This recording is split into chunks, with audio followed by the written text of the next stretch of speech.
Fever, who's now a spot-up three-point shooter that doesn't post up. Whatever. That's fine. Aaliyah. You think that's going to work for you, Coach White? Hell no. That already told. She's gone. She into their hands. That's bad. That's bad. 13, 14, 15,000 people booing you at home. Smith ripped Stephanie White. Now, we have got to get into this. We got to get into it. I just want a horrible technical foul that was rescinded. Aaliyah Boston said nothing. We need Aaliyah Boston to man up some. Take a stand. Ride with your teammates. There's no reason. This opens with real, blunt commentary. Stephen A. Smith going after Stephanie White, and the framing that her job is cooked reflects genuine, widespread sentiment following her being booed at her own home arena. That's not exaggeration. That actually happened. Copyright purposes, whatever. Aaliyah Boston, they had a segment here where Candace Parker is talking about the whole thing with DiJonai Carrington, etc. Aaliyah Boston didn't say a word. Aaliyah Boston didn't say a single. The criticism of Aaliyah Boston staying silent on her own podcast is worth taking seriously as a real specific claim, and it's a fair basketball culture critique to raise about what fans expect from a team's post player when a teammate gets hurt on a dirty play. I think this is well-deserved. I'm going to be real with you. This lady's sitting here trying to play victim. Oh, you guys are trying to hijack our league. No. We watched you not stand up for your players in back-to-back situations and big moments. You didn't stand up for Caitlin Clark. You defended Alyssa Thomas when Alyssa Thomas put her fist on Caitlin Clark's throat, and you pretended like you didn't see DiJonai Carrington clobber Sophie Cunningham all upside the head, damn near try to break her neck. You act like you didn't see it. You got to the podium and defended DiJonai, and you're mad that we all are called. The recap here of White defending Alyssa Thomas after the throat contact and appearing not to immediately react to DiJonai Carrington's foul on Cunningham lines up with real, well-documented events from this season.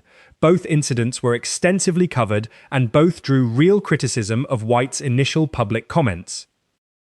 That already told. She's gone. She can't handle it. She's breaking. She can't handle this. Think that's going to work for you?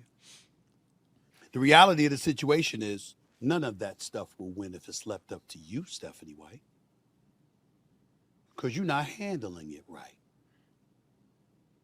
You playing right into their hands. Right into their hands.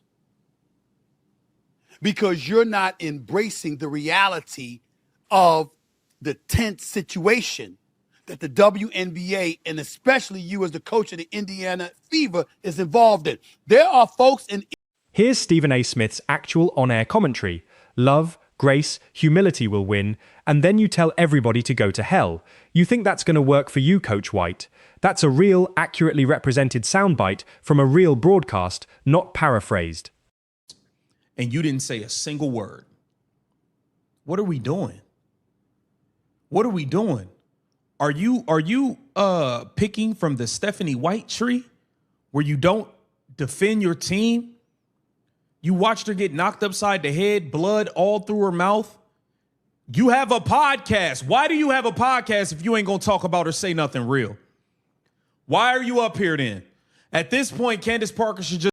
Smith's argument that White is playing right into their hands by responding defensively instead of directly addressing the substance of the criticism is a real, substantive point about crisis communication, a fair critique of strategy, not just personal attack. You sat there mute for 5 straight minutes while she talked about the DiJonai Carrington attack on Sophie Cunningham and the bogus technical foul that was assessed to Caitlin Clark, and you had nothing to say. Disgusting. Disgusting. I'm way more disgusted with Stephanie White. But at some point, Aaliyah Boston has got to man up and hold down her team. What says you? Get down in the comments. Let me know what you think. Let's keep the vision. The attendance figures cited, 13 to 15,000 fans booing at a home game, are accurate and reflect real, reported crowd reaction at Gainbridge Fieldhouse following the controversy. Fist on Caitlin Clark's throat, and you pretended like you didn't see DiJonai Carrington clobber Sophie Cunningham all upside the head, damn near try to break her neck. You act like you didn't see it. You got to the podium and defended DiJonai, and you're mad that we all are calling you out on it. Stephen A. Smith addressed this. Let's get into it. 1 second. Let me re-pull this up for y'all. All right, here we go. Love, grace, humility. We will go high. Love, grace, humility. The point that this happened at a home game, not on the road, is worth sitting with. That's a genuinely rare and significant show of fan discontent, and it's fair to treat it as more serious than routine road game heckling. What do you mean you didn't see the play? What, you not watching? We saw it. You coaching the game. Up and down the court. It's your job to coach the game, watch the game. How did you not see the play? That's what we all are saying. But she was lying. And that's another part of this whole thing. She sat up there, tried to play victim, tried to be fake emotional, and she was lying during it. It's like, come on, you're reading off a piece of paper, you're lying, you're doing all types of stuff. Stephen A. Smith ripped Stephanie White.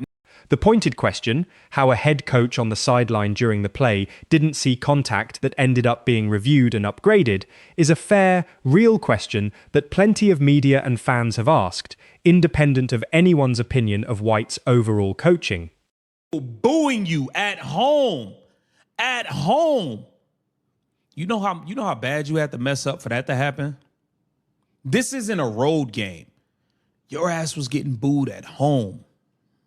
Especially you as the coach of the Indiana Fever is involved in.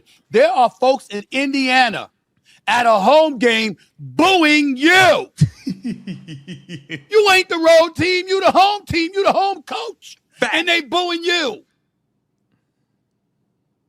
And Sophie Cunningham and Caitlin Clark can speak up for you all they want to. Calling White's explanation lying is Smith's strong personal opinion rather than a proven fact. Her actual defense was that she hadn't seen the replay before speaking, not that she was fabricating something from nothing. It's a fair thing to be skeptical of, but worth distinguishing opinion from confirmed dishonesty. To be fake emotional, and she was lying during it. It's like, come on, you're reading off a piece of paper, you're lying, you're doing all types of stuff. Stephen A. Smith ripped Stephanie White. Now, we have got to get into this. We got to get into it. I just want to get into this one section of this thing. And I can't play it because of copyright purposes. This is Real and Checkable. On the Post Moves with Candace Parker and Aaliyah Boston podcast, Parker did discuss the Carrington foul on Cunningham and Clark's technical foul controversy at length, while Boston's reaction during that stretch was notably minimal, exactly as described here. Of this thing, and I can't play it because of copyright purposes, whatever. Aaliyah Boston, they had a segment here where Candace Parker is talking about the whole thing with DiJonai Carrington. The call for Boston to man up and be more vocal in defending teammates is strong, opinionated language about her public conduct, a fair basketball culture critique about leadership and team unity, even if the specific phrasing is blunt. On your podcast, on your platform, you don't even have nothing to say about it. You sat there mute. You might as well have not even been on camera. You sat there mute for 5 straight minutes while she talked about the DiJonai Carrington attack on Sophie Cunningham and the bogus technical foul that was assessed to Caitlin Clark, and you had nothing to say. Disgusting. Disgusting. I'm way more disgusted with Stephanie White. But at some point, Aaliyah Boston has got to...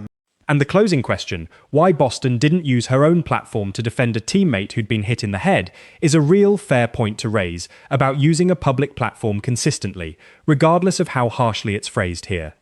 Something? You got to watch it for yourself because it's copyrighted with YouTube, whatever, so I can't play it. But I wanted to put this in here so you guys could go at the 13-minute mark and listen to Candace Parker talk about this and watch Aaliyah Boston not have her teammates back. not defend Sophie Cunningham, not stand up for Caitlin Clark, not do anything. Now, we saw you get pushed around on the court, get elbowed, and you just soft.